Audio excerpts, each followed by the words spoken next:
Hello everyone, this is me Manish. आज मैं यहाँ पे आपके सामने प्रेजेंट हूँ रिएक्शंस विथ मेटल्स हेलोरिन्स का लेकर।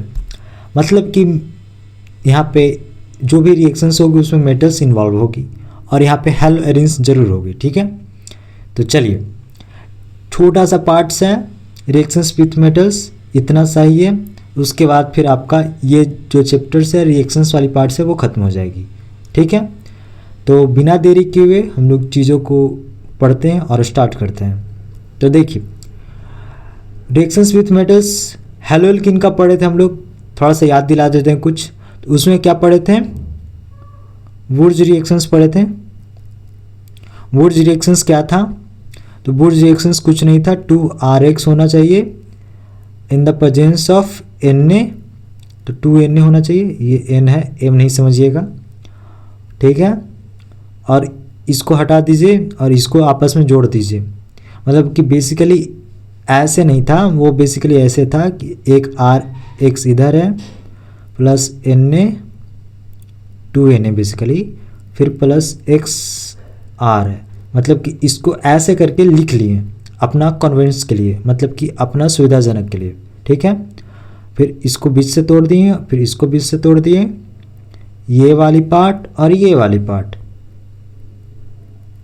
ये वाली पार्ट मिला के अल्केन बना दिए, और ये वाली पार्ट मिला के क्या बनाया, 2NaX बनाया। तो ये जो रिएक्शंस था ये इसको वुर्ज रिएक्शंस कहते थे। वुर्ज का स्पेलिंग देख लीजिए, WURTG। वुर्ज एक साइंटिस्ट थे, उनके नाम पे एक रिएक्शंस था। ये तो हेलोल्किन्स का था, लेकिन अब हम लोग यहाँ पे पढ़ेंगे हेलोरिन्स। तो आपको ध्यान में रखना है कि जो हेलोल्किन्स में वुर्ज रिएक्शंस में क्या आ रहा है, RX आ रहा है। ठीक है, क्या आ रहा है, RX आ रहा है। ये आपको ध्यान में रखना है, इसका भी यूज होगा थोड़ी देर के बाद इसका यूज होगा। चलिए, तो अब हम लोग चलते हैं अपने आज के टॉपिक्स पे। तो पहला रिएक्शंस है आपका फिटिंग रिएक्शंस। फिटिंग रिएक्शंस क्या कहता है कि जब दो हेलोबेंजीन, मतलब कि दो हेलोरिन्स या दो हेलोबेंजीन, साथ हेलोरिन्स को ही हेलोबेंजीन कहते हैं, इतना तो मालूम है। जब किसके साथ रिएक्ट करे हो, तो 2Na के साथ in the presence of dry ether, तो क्या बनाता है, बाइफिनाइल बनाता है और 2NaX बनाता है। अब आप बोलोगे कि मतलब मुझे इसका मतलब समझाइए। आप बोलोगे कि जो आप यहाँ पे लिखे हो, इतना बताए हो, इसका मतलब समझाइए। तो देखिए इसका मतलब सीधा है, क्या करते हैं कि पहले एक हेलोबेंजीन बनाते हैं। हेलोजन हो गया। क्या ये हेलोजन है? हेलोजन तो X को कहा जाता है, हेलोजन नहीं है, ये बेंजीन है। ठीक है, अब क्या करते हैं कि इसके ऊपर एक X जोड़ देते हैं। ठीक है, और साथ में क्या लेना है, 2Na लेना है। क्या लेना है, 2Na लेना है, और फिर एक और बेंजीन ले लेना है, क्योंकि वहाँ पे 2 हेलोबेंजीन लिख रखा है। देख सकते हैं यहाँ पे क्या लिख रखा है, 2 हेलोबेंजीन। ठीक है, तो आपका बेंजीन बना दिया जाता है, एक ये और इस पे X ऐसे करके। भाई अच्छे से बन जा।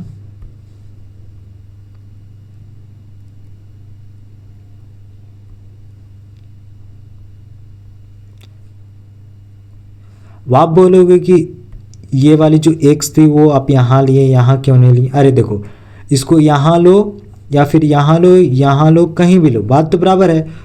जो स्ट्रक्चर, जैसे अगर जो ये हेलोबेंजीन है उसको वो ऐसे X यहाँ रखा हुआ, अगर उसको सीधा करेंगे तो बस, तो यहाँ पे डायरेक्शंस का ना चेंजेस है। ऐसा तो है नहीं कि वो वहाँ पे मतलब पोजीशंस का चेंजेस की वजह से चीज़ें अलग अलग आने लगी, ऐसा तो है नहीं। यहाँ पे सिर्फ डायरेक्शंस का है। तो इसमें अब क्या करेंगे कि इसको तोड़ देंगे, इसको तोड़ देंगे और इसको साथ में लिख देंगे। तो क्या बनेगा, अभी जस्ट थोड़ा देर पहले बताए थे,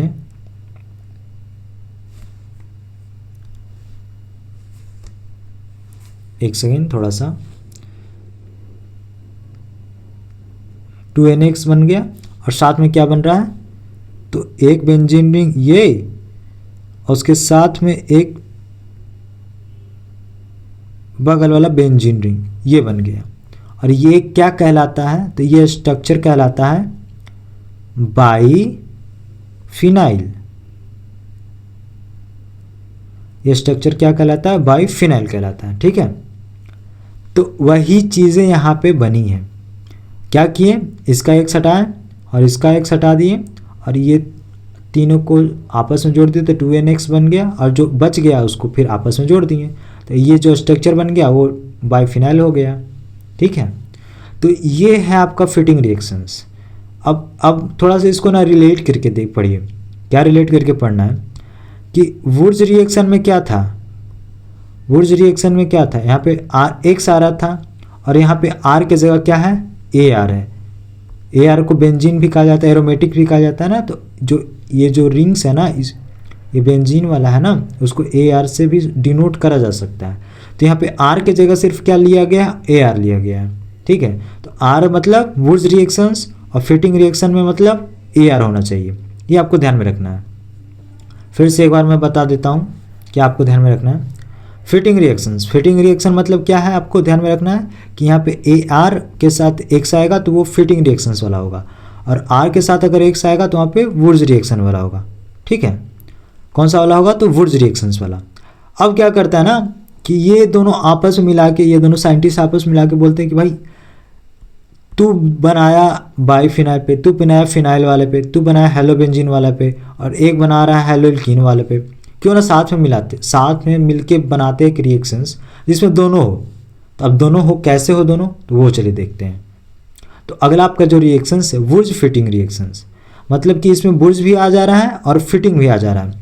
फिटिंग में क्या लेना है, फिटिंग में क्या लेना है, AR लेना है। वुड्स में क्या लेना है, R लेना है, ARX और ARX। इसमें RX लेना है, इसमें ARX लेना है। ठीक है, तो RX को क्या कहते हैं, हेलोल्कीन कहते हैं, और AR को क्या कहते हैं, हेलोबेंजीन कहते हैं। तो अब क्या करें कि एक हेलोल्कीन ले रहे हैं और एक हेलोबेंजीन ले रहे हैं, और उसमें भाई और साथ में क्या लेना पड़ रहा है ये भी तो आपको देखना है ना। तो आप क्या ले रहे हैं, 2Na ले रहे हैं इन the presence of dry ether, तो क्या बन जा रहा है, एल्काइल बेंजीन बन जा रहा है। ठीक है, अब एल्काइल बेंजीन क्या मतलब नहीं समझ में नहीं आया कि एल्काइल बेंजीन कहेंगे हम किसको, तो देखिए एल्काइल बेंजीन क्या कहेंगे, जैसे R की जगह यहाँ पे X ले लिए और हेलोबेंजीन में यहाँ पे क्या करते हैं, यहाँ पे X ले लेते हैं। अब क्या करते हैं कि इसको काटते हैं और इसको काटते हैं, तो R जो बेंजीन रिंग पे जाके जुड़ जाएगी लाइक ऐसे। ये जो स्ट्रक्चर फॉर्म की वो एल्काइल बेंजीन कहला गई, एल्काइल 4 R बेंजीन 4 ये। ठीक है, तो ये आपका वुड्स फिटिंग रिएक्शंस है, और इसका एक एग्जांपल्स इधर देख ले रखे हैं। 2RX है, Na है, X है। अब देखो, अब कुछ लोग कहेंगे ना कि ये वाली स्ट्रक्चर और फिर एक सेकेंड, और फिर ये वाली स्ट्रक्चर अलग है। अब आप बताओ कि क्या ये वाली स्ट्रक्चर अलग है, हमको तो नहीं लगता। अब आप बोलोगे कैसे नहीं लगता, तो देखो अब इसको क्या कर रहे हैं कि जो ये स्ट्रक्चर है अगर इसको इस पर रख देंगे तो लगेगा ना कि हाँ अलग अलग है, लेकिन अब इसको अगर थोड़ा सा टिल्ट करके देखो तो वही तो बन जा रहा है। अगर इसको क्या करें कि हल्का सा इधर घुमा दे तो क्या बनेगा, ये वाले स्ट्रक्चर बनेगा कि नहीं बनेगा, ये बताइए, ये वाले स्ट्रक्चर बन जाएगा। तो बस दोनों चीज़ एक ही है, बस उसको लिखने का जो तरीका है वो थोड़ा सा डिफरेंस है। अब हम RX को ऐसे लिखें या फिर ऐसे लिखें, बात इक्वल है। ठीक है, तो आई थिंक आपको यहाँ तक की चीज़ें समझ में आ गई होगी। जो आपके वुड्स रिएक्शंस है, वुड्स फिटिंग रिएक्शंस है, समझ में आ गया होगा। फिटिंग रिएक्शन क्या कहते हैं वो भी समझ में आ गया होगा। अब आप बोलोगे कि ये आप तो समझा दिए, लेकिन अब इसमें क्वेश्चंस कैसे आएगा, सिंपल सा बात है। तो पहला नंबर एक, जैसे एकदम एक कोई भी नॉर्मल क्वेश्चंस पूछ देगा आपका एग्जामिनर, पहले लिख देगा कि what is the fitting reactions, please write about in 20 मतलब वर्ड्स या 30 वर्ड ऐसे करके। तो अब इसको आप कैसे बना करके लिख सकते हैं खुद से, तो थोड़ा सा दिमाग लगाइए।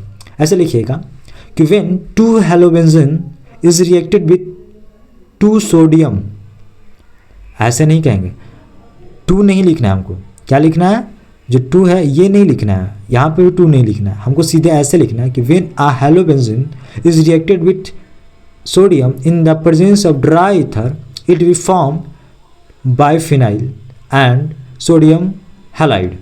क्या लिखेंगे? बाइफिनाइल और सोडियम हैलाइड। अब देखो ना, आप क्या करो ना, सिंपल सा है कि मैंने तो एक बार यहाँ पे आपको तो बताया ही है, क्या बताया है, रिएक्शंस विथ मेटल्स में इसी बेसिस पे तो लिखना है।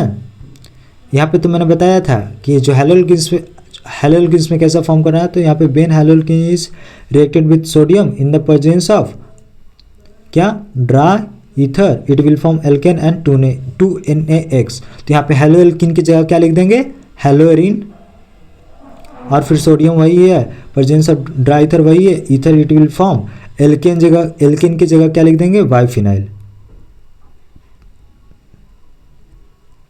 बस यहाँ हेलोल्किन की जगह हेलोरिन, इसके जगह बाइफिनाइल लिख देंगे, बन जाएगा। तो ये वुर्ज रिएक्शन का हो गया, वो हो गया फिटिंग रिएक्शंस का।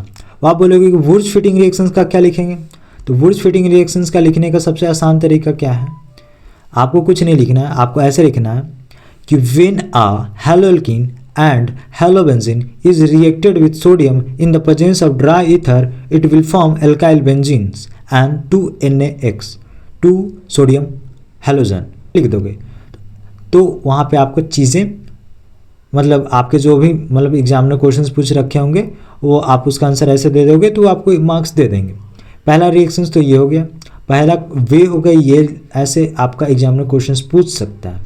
अब दूसरा क्वेश्चंस क्या पूछ देगा, सिंपल से क्या कर देगा कि वो ये वाले स्ट्रक्चर दे देगा और साथ में 2Na लिख देगा, बोलेगा कि इसका मतलब प्रोडक्ट लिखिए। तो प्रोडक्ट आपको सोचना पड़ेगा, क्या सोचना पड़ेगा कि जब ये वाले स्ट्रक्चर लिख रहा है तो यहाँ पे 2 ऑलरेडी होगा, मतलब कि अपने आप 2 होना ही पड़ेगा, तभी जाके 2Na के साथ रिएक्ट करेगा और फिर ये वाला फॉर्म करेगा, ठीक है। और जब कभी लिख दे कि एक ये हो और एक ये हो, मतलब कि एक हेलोबेंजीन हो और यहाँ पे हेलोल्किन हो, तो आपको ये वाला स्ट्रक्चर फॉर्म करना है। क्या ये स्ट्रक्चर है, एल्काइल बेंजीन है, ठीक है। तो आपको ये वाले स्ट्रक्चर फॉर्म करना है। तो आई होप यहाँ तक आपको जितने भी रिएक्शंस वाले पार्ट थे आपको क्लियर हुए होंगे। पूरे चैप्टर्स यहाँ पर आके समाप्त होती है, जितनी भी रिएक्शंस वाली पार्ट होती है वो समाप्त होती है। अब कुछ कंपाउंड्स वाली पार्ट्स है वो अगले लेक्चर्स में देखेंगे, या फिर इसी लेक्चर में थोड़ी देर के बाद मैं इसमें अटैच कर दूंगा, आप वहाँ से आप देख लीजिएगा, ठीक है।